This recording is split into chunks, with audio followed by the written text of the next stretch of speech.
Our next speaker, Mark, is on the committee. And we also have Keith Blind. Keith, can you raise your hand there, please? Chuck Neff. John Johnson. Great work to help get this accomplished. I'm going to turn the mic over to Laura for a second before we get to Mark's presentation. A couple of special announcements tonight. Thank you. And Joe, can everyone hear me? Okay. Joe, I have another idea. I was thinking of renovating my house. Literally all I said was, oh, has there been a conference? And he just ran with it. So really, Joe is...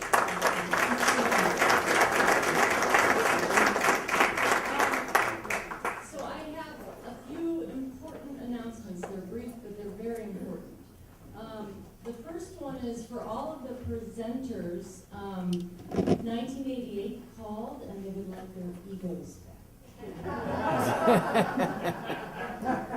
I worked hard on that. Thank you for laughing. To get your attention. The reason I want your attention is because we're a little bit behind schedule. Not terribly, just a little bit, enough. So what we'd like to do, we don't want to cut your lunch short, but we have the honor of having Bishop Sheridan as our keynote speaker, and he's going to be starting at 1:30 promptly because he's on a schedule, so we can't delay him. So what we're going to do is one of the speakers in the afternoon has graciously agreed to be moved. He was supposed to be before lunch. He's going to be moved after lunch. Any presenters here who are going to be speaking this afternoon or this evening who have to get to an airport on time tonight? Yay! Okay, it'll work. All right. So that's the first announcement is that when we do break you for lunch, we really absolutely have to have everyone back in the room no later than 1:25 in your seats, 13:25 in your seats, please. The other thing about this is you can see we have a really full room. We've had a lot of walk-ins and a lot more people registered than we anticipated. And the bishop's talk is not open to the public. So if you don't have your badge with you, please get it at lunch because we're going to have some people helping us at the door, just making sure people have badges who are walking through the door when you come back from lunch. So that would really help speed things up. If you just have your badge on and very visible.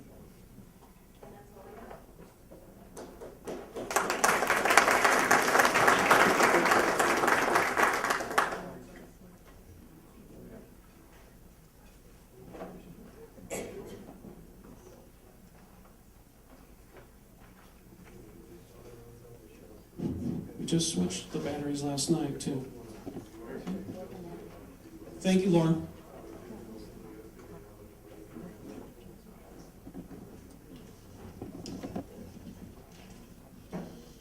Mark Antonacci is a local attorney and author who has studied all aspects of the Shroud for more than 32 years.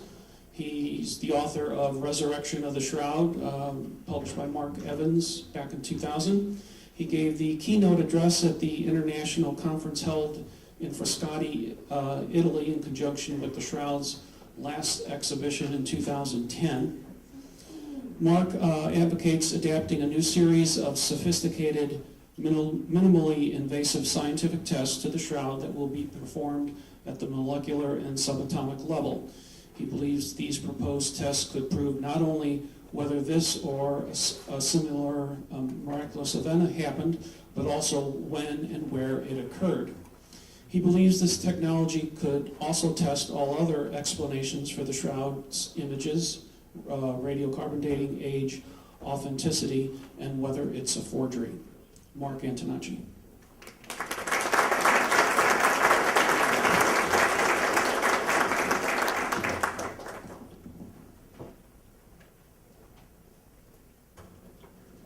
We presently stand at a unique moment in history and face a great scientific challenge. Extensive scientific tests and experiments have been conducted on the Shroud of Turin and its samples over the last 4 decades along with a wealth of medical, archaeological, and historical examinations throughout the 20th and 21st centuries. These investigations have yielded a wide array of objective and independent evidence that the Shroud of Turin appears to have wrapped a dead human male who had intimate contact throughout both sides of this burial cloth. This man has been beaten about the head and face. He was scourged throughout his body with a Roman flagrum and crowned with a bundle of sharp-pointed objects or thorns. He had broad excoriated areas across the back of his shoulders, endured falls, and was crucified. After dying in the crucifixion position, he was pierced in the side by a Roman lancia, causing blood and watery fluid to flow from the wound. Afterward, his body was wrapped in a linen shroud and appears to have been buried according to detailed Jewish burial customs in the same rock shelf in which Jesus was reputed to have been buried. All of these events also appear to have occurred in Jerusalem in the spring of the 1st century. Within 2 or 3 days of having been wrapped in the shroud, the body left the cloth in a mysterious manner. An unprecedented event occurred to this body prior to or during its disappearance that caused the man's full-length frontal and dorsal body images and 130 blood marks, along with several secondary features that were encoded on this burial shroud. The full-length body images and blood marks are so unique they have never been duplicated in any age by any artist, scientist, physician, or anyone utilizing any type of naturalistic or other method. While the most sophisticated science of today has been unable to duplicate the shroud's body images and blood marks, it has discovered and has revealed numerous unique features throughout the cloth at both the microscopic and macroscopic levels that have never before been seen in history. More than 30 of these unique or extraordinary features are found throughout the length and width of the anatomically flawless frontal and dorsal body images. They're found on the body images. These full-length images are encoded only on the inner parts of the cloth that wrap the bloodied and crucified corpse, and only radiation can account for all of these features. This indicates not only that radiation caused the body images on the Shroud of Turin, but the source of the radiation was the body wrapped in the cloth, as first indicated by Harvard physicist Thomas Phillips and Sturt physicist John Jackson in 1989. 4 additional reasons also demand that the source of the radiation could only have been the body wrapped in the cloth. Several of the leading hypotheses argue that radiation emanating from the body of the man would account for the shroud's body images. 2 of these hypotheses argue that if the body suddenly disappeared as it gave off radiation, that 30 or more unique features on the shroud's body images would all be encoded. One hypothesis, called the historically consistent hypothesis, contends that if the body underwent nuclear disintegration and gave off particle radiation, all 30 itemized features found at the microscopic and macroscopic levels on tens of thousands of fibers comprising the full-length frontal and dorsal images would be encoded. The neutrons within this particle radiation would also explain the shroud's aberrant radiocarbon dating, the cloth's excellent condition, its coin features and flower images, if any, and the still red color of the centuries-old blood that no other hypothesis explains. The protons within this hypothesis would not only explain the shroud's body images, but also the possible image discolorations on the outside of the cloth opposite the man's hands and face. Scientific testing that could indicate whether such an event occurred is clearly justified. Scientific technology even exists that could be adapted to the Shroud of Turin that could test this hypothesis in several ways and test whether such an event actually occurred. The Shroud of Turin could be examined at the molecular and atomic levels. which could not only prove whether this unique event occurred, but also confirm when it happened, where it happened, and to whom it happened, as well as the actual age of the shroud linen and its blood marks. This relatively new technology could first be adapted, tested, and perfected on control linen, blood, limestone, and charred cloth samples. Only then could these same samples be removed and tested from the Shroud of Turin and from limestone samples from the reputed burial tomb or tombs of Jesus. The resurrection of Jesus Christ is mentioned many times in numerous books comprising the Gospels and New Testament. These were the most attested and widely circulated books of antiquity. Whether comparing these sources to other works of antiquity by the number of their existing ancient manuscripts, their closeness to the time of the originals or the events, and the number of languages in which they were congruently translated, the attestation of these works is incomparable to other works of ancient history. They were also the most widely circulated books in all of history. These books also, the contents correspond precisely with archaeology and with historical titles, names, places, dates, customs, their eyewitness testimony, and lack of either hostile or recanted testimony to the events described within these sources further solidify their ranking above all other sources of antiquity. If the occurrence of the resurrection of the historical Jesus Christ or any other events recorded within these sources can be objectively investigated by science, medicine, archaeology, history, or any other field, then it should. This statement is true for any recorded event or source of history, especially if the recorded events are of interest and importance to people today. If neutron or particle radiation emanated from the dead body of the man in the shroud, this event could not have been forged and would have left unique signatures throughout the shroud that could demonstrate the amount of radiation, the source, when, where, and to whom this event occurred. And of course, such a miraculous event would be consistent with the resurrection of the historical Jesus. If such an event occurred, two radioactive atoms that virtually do not exist in nature would be found well above their natural infinitesimal levels throughout the shroud's linen, blood, charred material, or limestone. These atoms would be found in different amounts throughout the shroud and in direct proportion with their closeness to and their positions upon the body. These amounts will not only vary within and among all four materials, but from location to location in all four of the materials. New radioactive carbon-14 atoms would also be created and found in varying amounts in all four of these materials.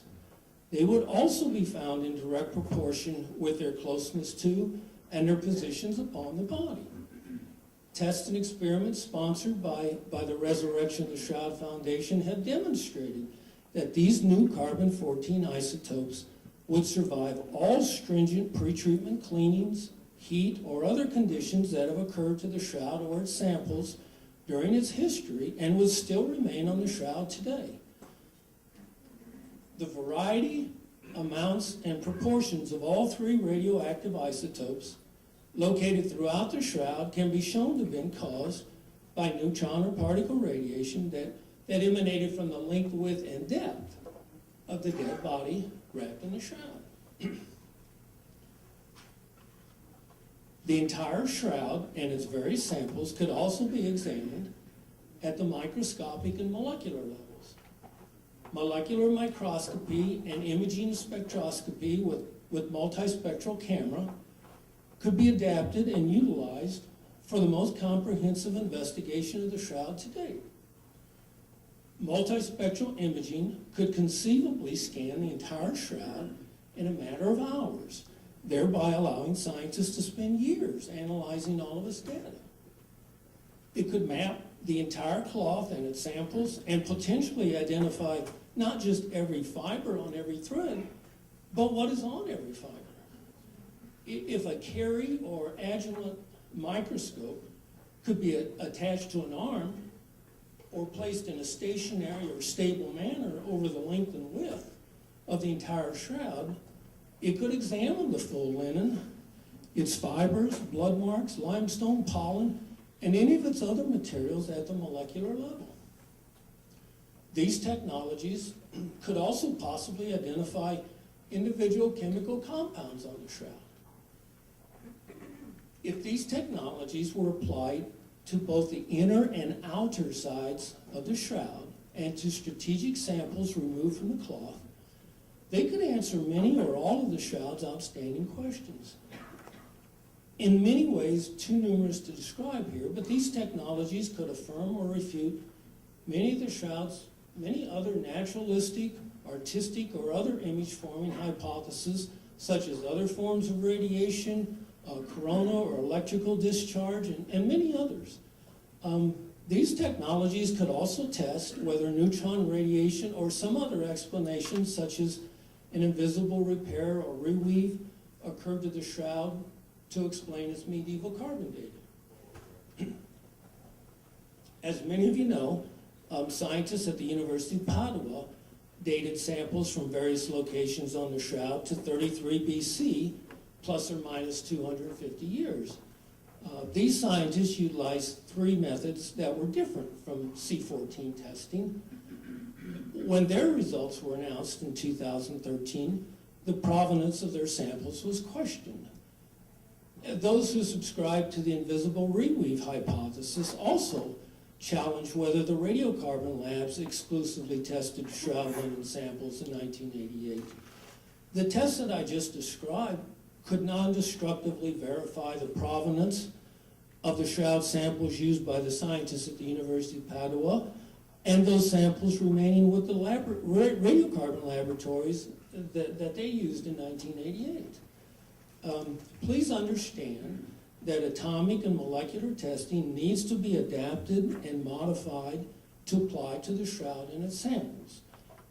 While atomic testing has been performed on relatively solid materials such as limestone, it needs to be adapted to less solid materials such as linen or blood. And while other materials have been examined by multispectral imaging and molecular microscopy, these technologies need to be adapted to the shroud itself and the various samples described throughout, distributed throughout.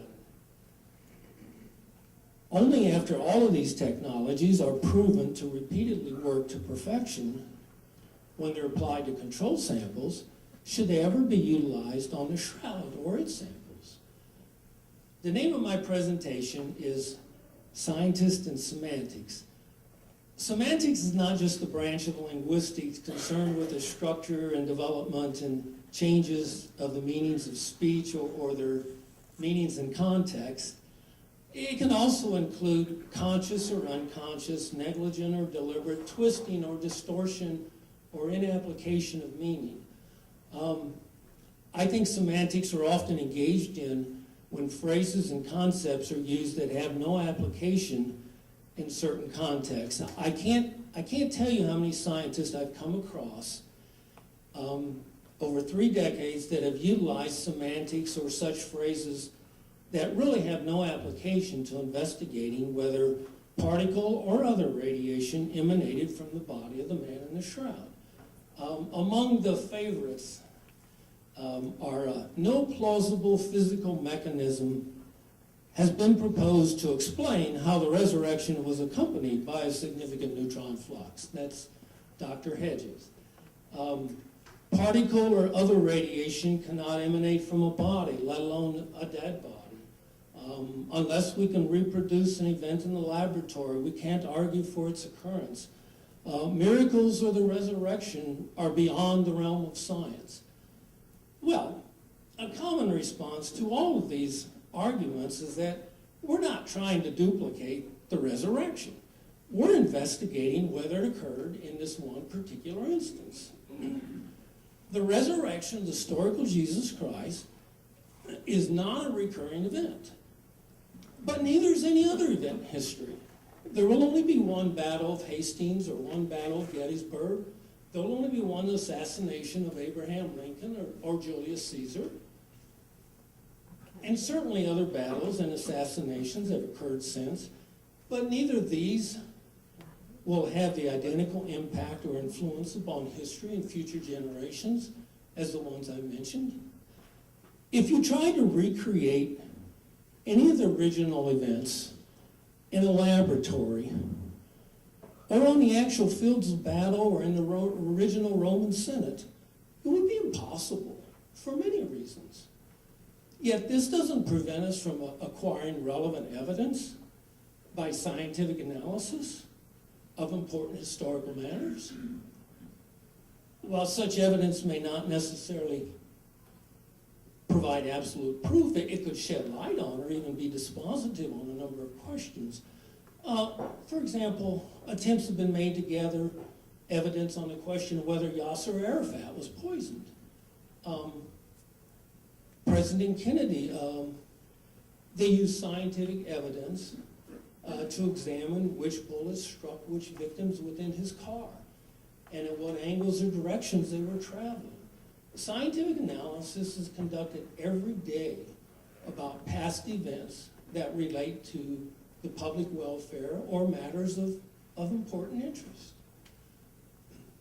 Scientists have spent decades studying the Big Bang or the creation of the universe. The fact that this event obviously cannot be duplicated in a laboratory, yet was obviously an important occurrence, doesn't preclude its scientific investigation. This event was arguably more supernatural or miraculous than the resurrection of Jesus. Not only was all matter and all energy within our universe created from a tiny speck, but so was all of space and time. Yet the fact this event could be considered the most supernatural of all doesn't preclude its scientific investigation. And although we cannot provide a plausible physical mechanism or explanation how all of this matter, energy, space, and time were formed within and released from such a tiny speck and momentous explosion, we're clearly not precluded from investigating its occurrence. Since we can scientifically investigate the occurrence of the Big Bang or the creation of the universe, we can investigate whether the resurrection possibly occurred. The fact that the resurrection arguably has much more relevance to people's lives than the Big Bang provides even more reason to investigate it. Science has never had a known or fixed ground, and thank goodness for that. If a predetermined definition of a known realm of science existed, then many of our greatest discoveries and advances would never have been made.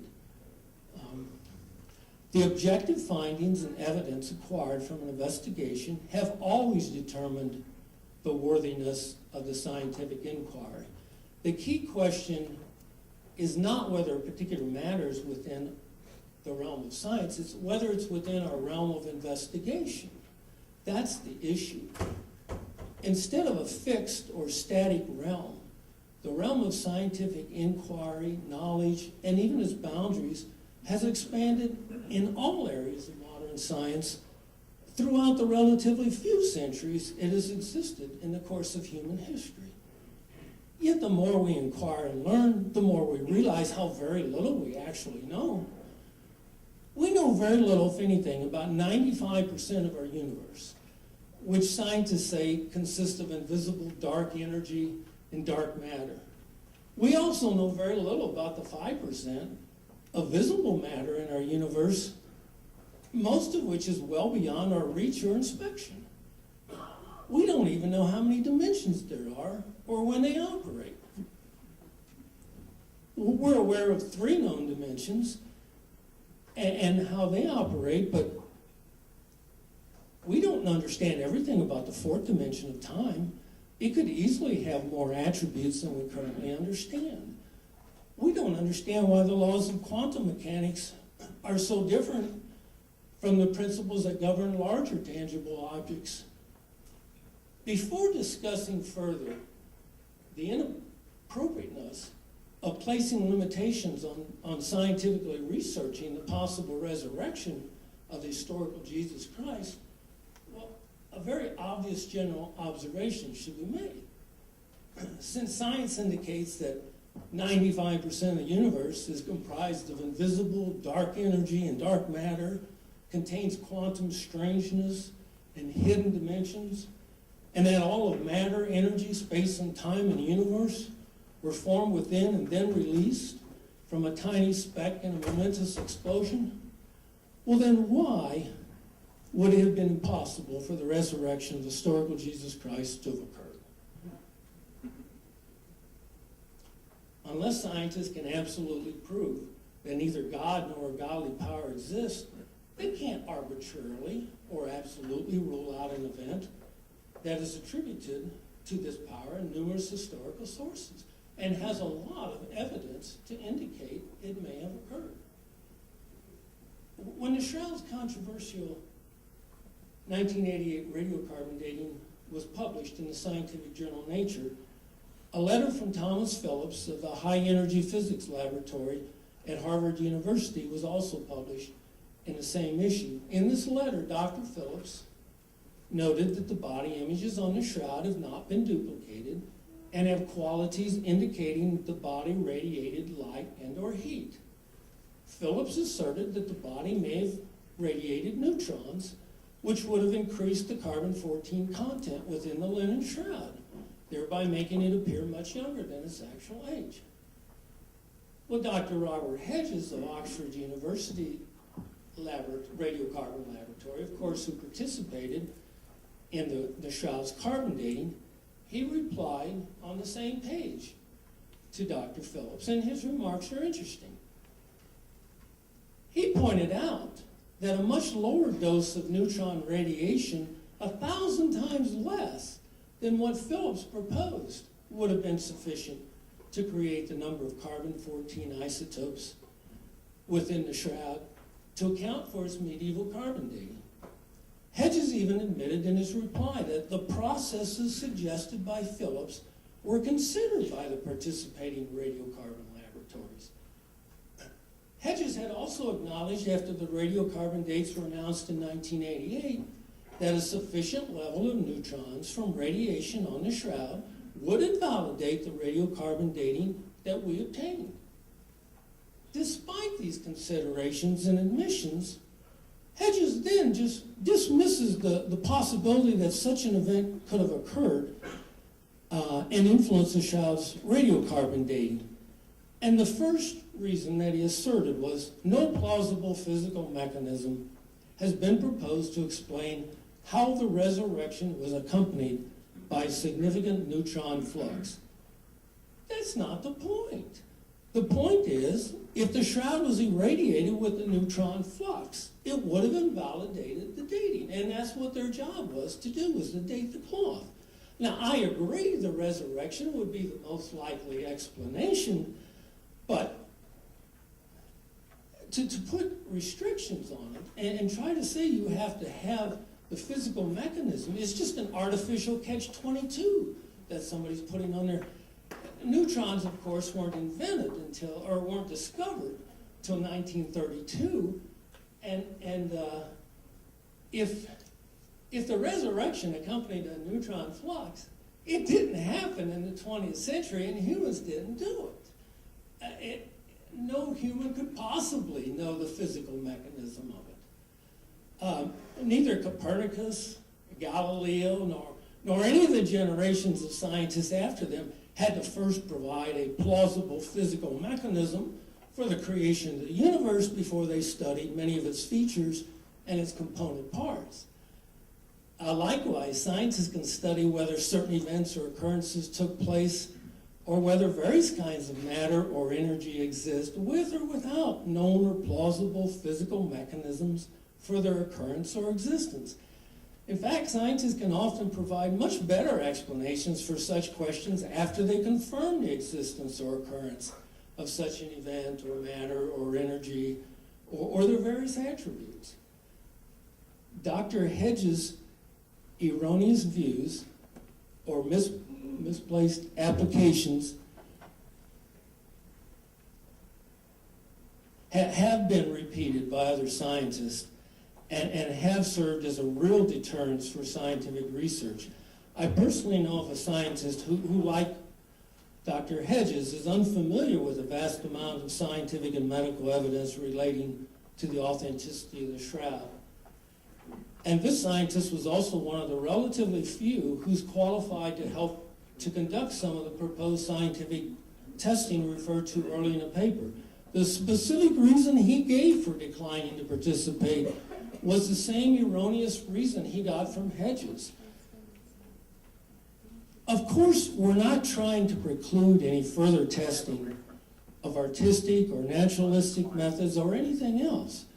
We just want to include testing for unprecedented events that are consistent with very attested historical sources and are indicated by extensive scientific, medical, and archaeological evidence. It's also relevant to note that naturalistic and artistic methods have been tested since the beginning of the 20th century, but all have failed to duplicate the shroud's body images, their blood marks, and their remarkable features. Countless natural experiments in natural laboratories have also existed both before and after the time of Jesus. Millions of people have been bloodied and or buried under a variety of circumstances and been covered with shrouds, blankets, sheets, shirts, soldiers' uniforms, bandages, yet none have left any images approaching the full-length body images on the shroud.